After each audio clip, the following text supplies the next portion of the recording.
Baik, selamat pagi semuanya dan Assalamualaikum warahmatullahi wabarakatuh. Pada pertemuan kali ini adalah pertemuan yang pertama mata kuliah kepesertaan dasar ya. Untuk materi sesuai di RPS, saya diamanai untuk memberikan materi terkait dengan konsep dasar manusia. Mungkin dari beberapa dosen sudah pernah menyampaikan terkait dengan kebutuhan dasar manusia, namun tidak ada salahnya ini saya menyampaikan sesuai yang ada di RPS.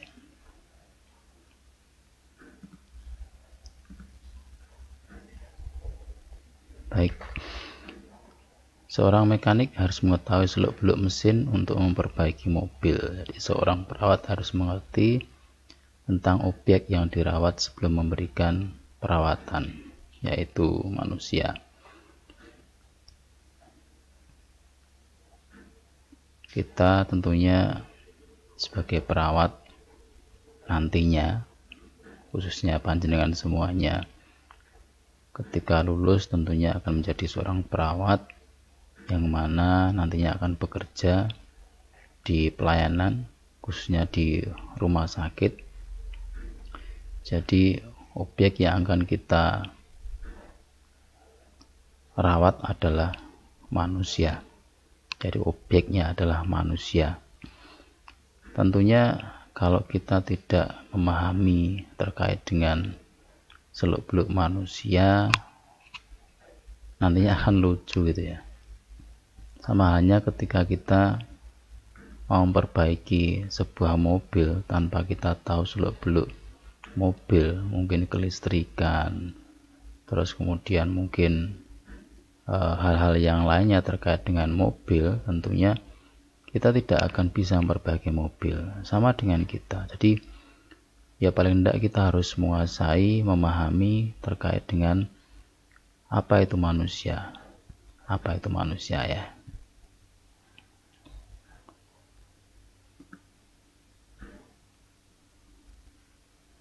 Baik, untuk konsep manusia ini adalah manusia merupakan ciptaan Tuhan dengan berbagai bentuk dan rupa, terdiri dari jasmani dan rohani. Tidak sama satu dengan yang lainnya. Jadi kita termasuk nanti pasien adalah manusia yang mana itu adalah ciptaan Tuhan, yang mana pasien satu dengan yang lainnya itu tentunya akan berbeda. Tidak ada satu manusia pun di dunia ini yang sama ya, meskipun itu kembar identik ya. Sama itu artinya tidak hanya dari sisi fisik saja, tapi dari sisi yang lainnya. Saya kira meskipun kembar identik pun dari sisi fisik pasti akan ada perbedaannya. Jadi kesimpulannya itu adalah manusia itu unik. Panjenengan bisa memperhatikan sendiri, tidak jauh-jauh dari kita di kelas saja, satu dengan yang lainnya.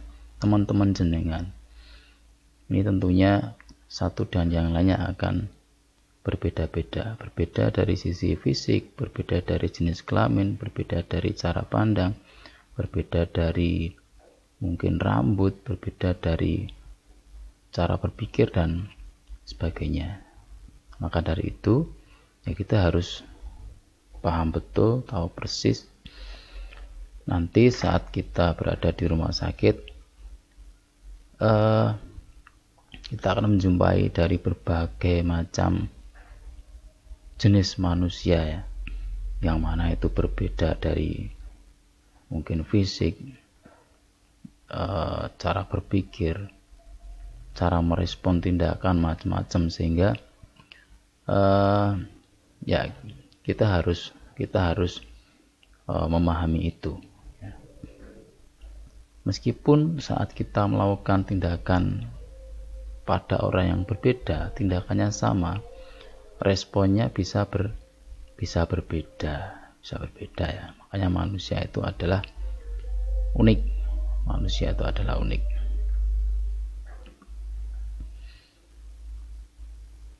Manusia sebagai makhluk holistik ya. Apa itu holistik? Jadi manusia itu adalah makhluk yang utuh. Manusia itu adalah makhluk yang utuh, yang mana terdiri dari berbagai macam unsur ya. Yang pertama adalah unsur biologis, kemudian psikologis, ada sosial, culture, dan spiritual. Jadi setiap manusia itu terdiri dari unsur-unsur itu, yang mana itu harus kita perhatikan ya saat kita berhadapan dengan pasien. Baik, di bawahnya ada gangguan salah satu aspek akan menjadi ancaman terhadap aspek lainnya. Saya gambarkan di bawahnya itu ada sebuah gambar. Di sana itu adalah gambar negara Indonesia ya, negara Indonesia. Yang mana di sana itu adalah ada pulau Kalimantan, Sulawesi, Papua, Jawa, dan sebagainya. Di sana terdiri dari berbagai macam orang, berbagai macam suku, berbagai macam budaya, berbagai macam latar belakang yang lainnya. Makanya ada sebutan Negara Kesatuan Republik Indonesia ya. Ini adalah satu keutuhan, yang mana ketika di satu pulau terjadi konflik, maka yang lainnya pun turut merasakan apa yang dirasakan di pulau tersebut ya. Satu sakit maka yang lainnya ikut sakit, satu sakit maka yang lainnya juga ikut terganggu. Jadi gangguan dimanapun selama itu berada di wilayah Indonesia akan menjadi ancaman, menjadi gangguan bagi seluruh rakyat ya. Sama dengan tubuh itu, ketika yang terjadi masalah di mungkin biologis, nanti akan berdampak, akan berpengaruh terhadap psikologis, sosial, sampai dengan spiritual. Mungkin contoh itu bisa memberikan gambaran ke mahasiswa semuanya. Mudah-mudahan bisa lebih mudah dipahami. Kita coba bahas satu-satu. Yang pertama adalah psikologis ya, biologis ya. Jadi biologis ini kita tahu bahasanya secara teori manusia terdiri dari unsur yang paling kecil yaitu sel ya. Terdiri dari sel-sel. Sel-sel tersebut tentunya akan tumbuh dan berkembang ya, tumbuh, berkembang, mati, digantikan dengan sel yang baru, dan seterusnya seperti itu sampai akhir hayat kita. Kemudian agar dapat melanjutkan kehidupan dan tumbuh kembang, setiap manusia ini mempunyai kebutuhan yang wajib dipenuhi, yaitu kebutuhan fisiologis ya. Dan fisiologis ini seperti apa ya, tentunya saat kita makan ini juga dalam rangka memenuhi kebutuhan fisik ya, fisiologis, biologis kita. Makan, minum, bernafas, ini adalah kebutuhan-kebutuhan dasar yang wajib atau yang harus dipenuhi oleh manusia. Tanpa terpenuhi kebutuhan tersebut, maka manusia pasti akan tidak bertahan hidup. Kemudian manusia tidak lepas dari hukum alam. Jadi lahir, tumbuh, berkembang, menjadi dewasa, tua, dan pada akhirnya adalah setiap manusia akan meninggal ya, sesuai dengan takdirnya ya, kodratnya, dan itu tidak bisa dihindari. Siapapun tidak bisa menghindari kematian. Saatnya meninggal pasti orang tersebut akan meninggal. Kemudian psikologis, jadi manusia ini unik ya, mempunyai struktur kepribadian masing-masing sebagai manifestasi kejiwaan ya. Di dalam satu kelas panjenengan tentunya juga akan seperti itu. Setiap mahasiswa punya kepribadian yang unik. Setiap mahasiswa punya kepribadian yang berbeda-beda. Ya. Ada satu mahasiswa mungkin seperti ini, satu mahasiswa berbeda. Ya. Ada yang mungkin saja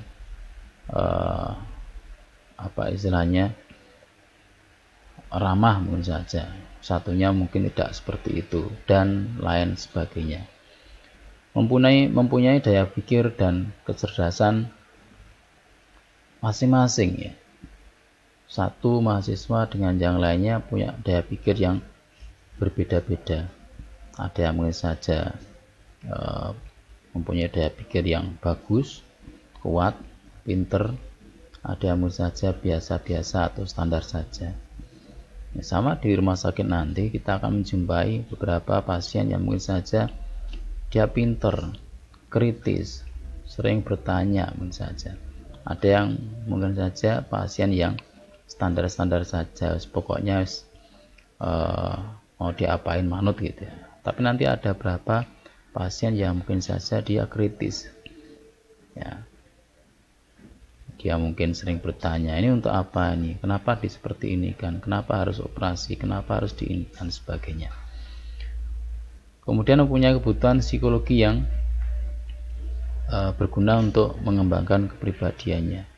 Jadi kebutuhan psikologis ini utamanya di masa tumbuh kembang anak ya.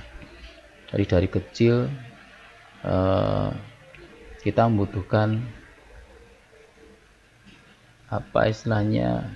kebutuhan psikologi ini. Jadi kepribadian kita saat ini terbentuk dari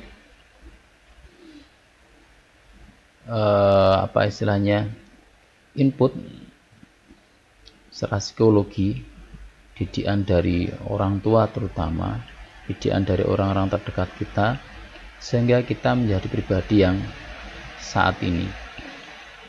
Saya yakin ketika ada teman-teman panjenengan, ada orang yang mungkin saja dia pendiam gitu, saya kira kita tidak bisa menyalahkan begitu saja. Kita mungkin perlu flashback ke belakang proses sebelum terjadi kenapa dia harus menjadi seorang pendiam. Mungkin dari si keluarga, mungkin ada riwayat apa dan sebagainya, ini bisa dikaji. Tidak ada manusia yang terbentuk begitu saja, enggak ya. Kita harus flashback ke belakang, mencari tahu, pasti ada faktor penyebab kenapa bisa menjadi seperti itu. Oke ya, ini masih ada berapa slide, mungkin saja nanti saya membuat video lagi karena waktunya terbatas sampai psikologis ya. Saya kira seperti itu yang bisa saya sampaikan. Terima kasih. Assalamualaikum warahmatullahi wabarakatuh.